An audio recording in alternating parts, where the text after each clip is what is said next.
To the people of the state of New York.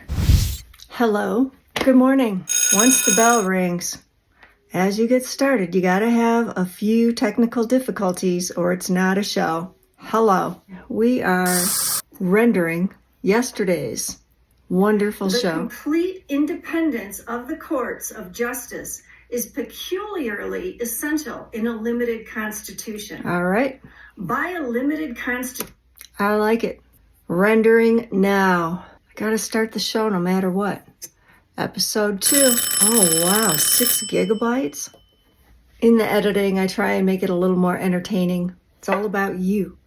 You. Let's see, what paper did we do yesterday? Yesterday we did paper number 78. Actually, I'll add that to the editing. I would like for people to know which paper that came from. So I fixed it. All right. So I'm going to go ahead and read again. We don't have great lighting right now. It's a bit gloomy out there. Gloomy. The East Coast is getting pounded. That's a bummer, especially on Memorial Day weekend. Yikes. Flooding and ay. Hope you guys can get to where you're going. All right, I'm gonna go shut the door and get started. Got a new cup. I love it. You gotta go into guerrilla filmmaking mode. Don't worry about it. Just make it happen. Make it happen. Here we go. America 250. Got the earrings going. Let's see. Let's get this. Let's open it up. All right. Let's go to paper number 2. On the fly. Guerrilla filmmaking. Who was the guy? Famous guerrilla filmmaker. He did everything on the cheap. He made all of these just wonderful films. They are so funny.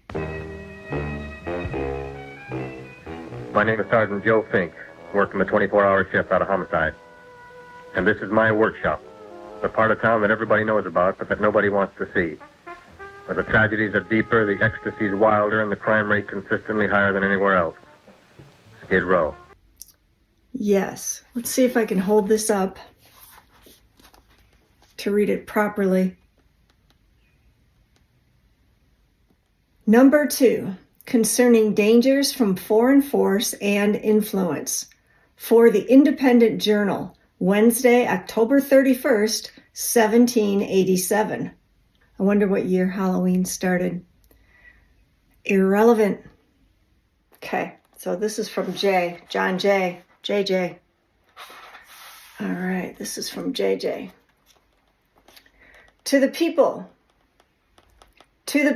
of the state of New York. When the people of America reflect that they are now called upon to decide a question which, in its consequences, must prove one of the most important that ever engaged their attention, the propriety of their taking a very comprehensive as well as a very serious view of it will be evident.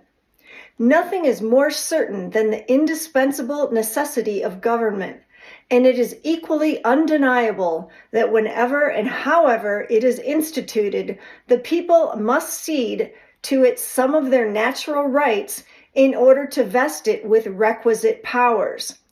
It is well worthy of consideration, therefore, whether it would conduce more to the interest of the people of America that they should, to all general purposes, be one nation under one federal government, or that they should divide themselves into separate confederacies and give to the head of each the same kind of powers which they are advised to place in one national government. It has until lately been a received and uncontradicted opinion that the prosperity of the people of America depended on their continuing firmly united, and the wishes, prayers, and efforts of our best and wisest citizens have been constantly directed to that object. But politicians now appear who insist that this opinion is erroneous, and that instead of looking for safety and happiness in union, we ought to seek it in a division of the states into distinct confederacies or sovereignties. However, however extraordinary this new doctrine may appear, it nevertheless has its advocates, and certain characters who were much opposed to it formerly are at present of the number. Whatever may be the arguments or inducements which have wrought this change in the sentiments and declarations of these gentlemen, it certainly would not be wise in the people at large to adopt these new political tenets without being fully convinced that they are founded in truth and sound policy. It has often given me pleasure to observe that independent America was not composed of detached and distant territories, but that one connected, fertile, wide-spreading country was the portion of our Western sons of liberty. Providence has, in a particular manner, blessed it with a variety of soils and productions, and watered it with innumerable streams, for the delight and accommodation of its inhabitants. A succession of navigable waters forms a kind of chain round its borders, as if to bind it together, while the most noble rivers in the world, running at convenient distances, present them with highways for the easy communication of friendly aids, and the mutual transportation and exchange of their various commodities. With equal pleasure, I have as often taken notice that Providence has been pleased to give this one connected country to one united people, a people descended from the same ancestors, speaking the same language, professing the same religion, attached to the same principles of government, very similar in their manners and customs, and who, by their joint counsels, arms, and efforts, fighting side by side throughout a long and bloody war, have nobly established general liberty and independence.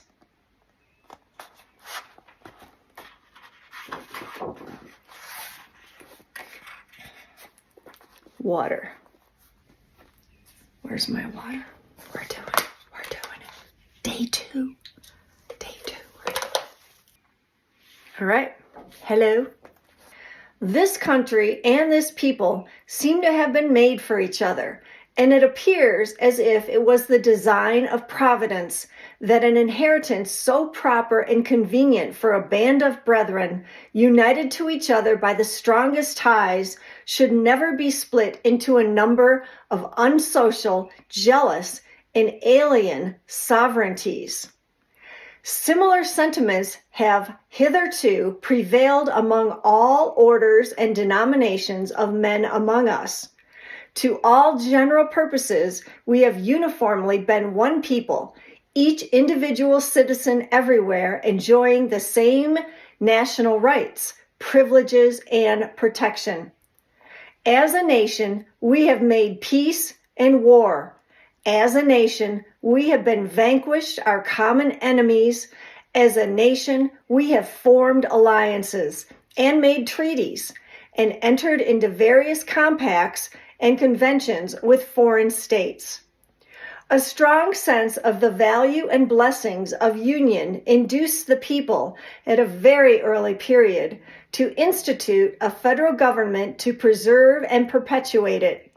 They formed it almost as soon as they had a political existence, nay, at a time when their habitations were in flames, when many of their citizens were bleeding, and when the progress of hostility and desolation left little room for those calm and mature inquiries and reflections which must ever precede the formation of a wise and well-balanced government for a free people.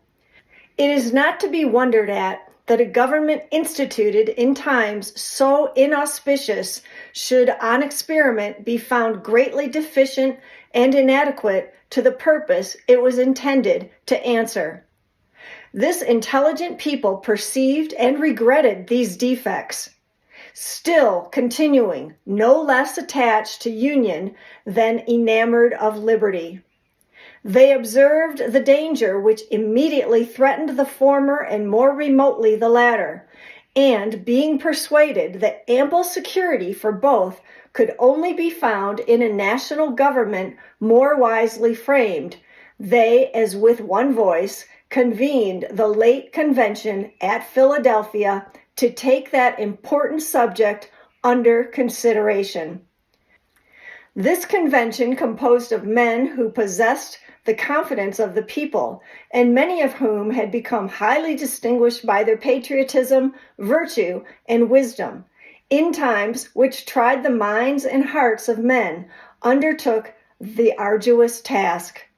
In the mild season of peace, with minds unoccupied by other subjects, they passed many months in cool, uninterrupted, and daily consultation. And finally, without having been awed by power or influenced by any passions except love for their country, they presented and recommended to the people the plan produced by their joint and very unanimous councils. Admit, for so is the fact, that this plan is only recommended, not imposed. Yet let it be remembered that it is neither recommended to blind approbation nor to blind reprobation, but to that sedate and candid consideration which the magnitude and importance of the subject demand, and which it certainly ought to receive. But this, as was remarked in the foregoing number of this paper, is more to be wished than expected, that it may be so considered and examined. Experience on a former occasion teaches us not to be too sanguine in such hopes. It is not yet forgotten that well-grounded apprehensions of imminent danger induced the people of America to form the memorable Congress of 1774. That body recommended certain measures to their constituents, and the event proved their wisdom. Yet it is fresh in our memories how soon the press began to teem with pamphlets and weekly papers against those very measures.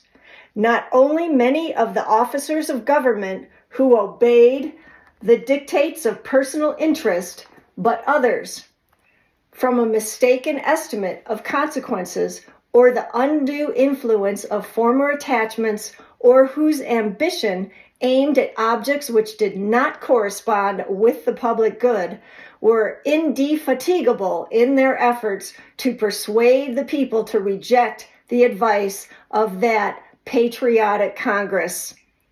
Many indeed were deceived and deluded, but the great majority of the people reasoned and decided judiciously, and happy they are in reflecting that they did so.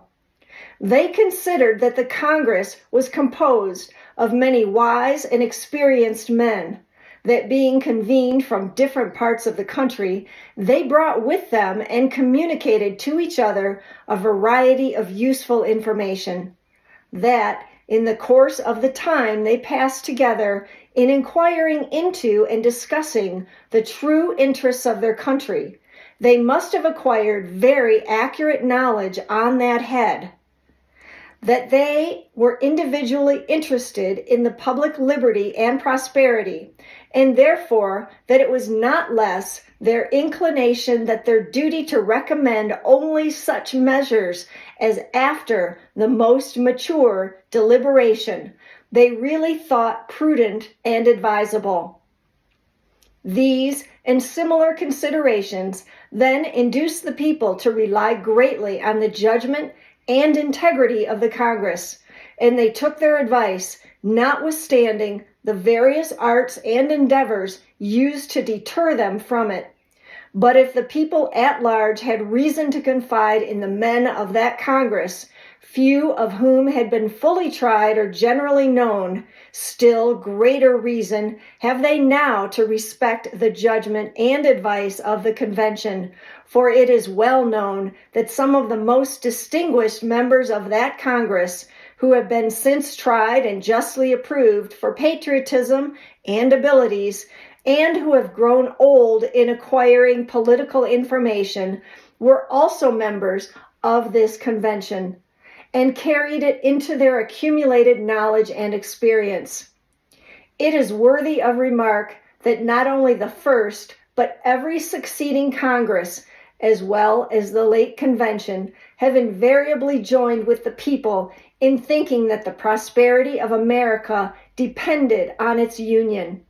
To preserve and perpetuate it was the great object of the people by forming that convention.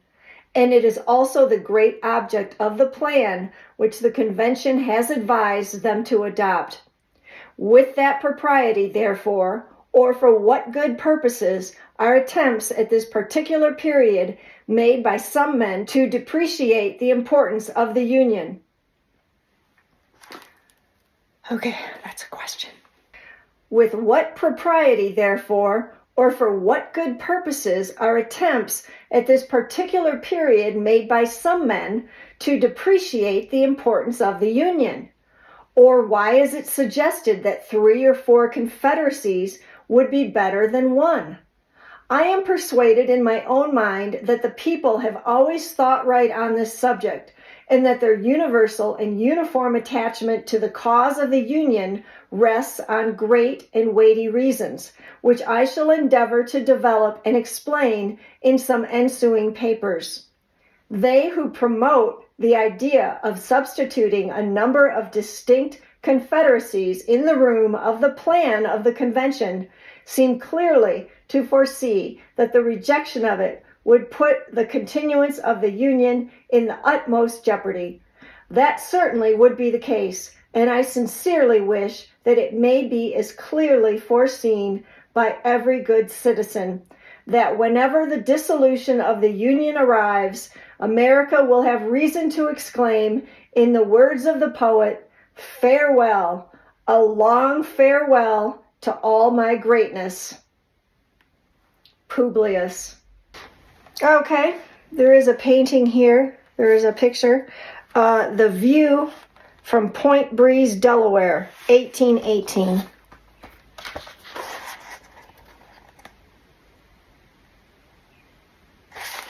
Thank you for joining me. That was fun. Again, 43 days to July 4th, 2026. Can't have a show without Lulu. She's like, "Oh my God, what happened? I was in such a deep sleep. Why did you wake me up?" Jeez. She's got to go downstairs and get her treatment. All right, have a good one.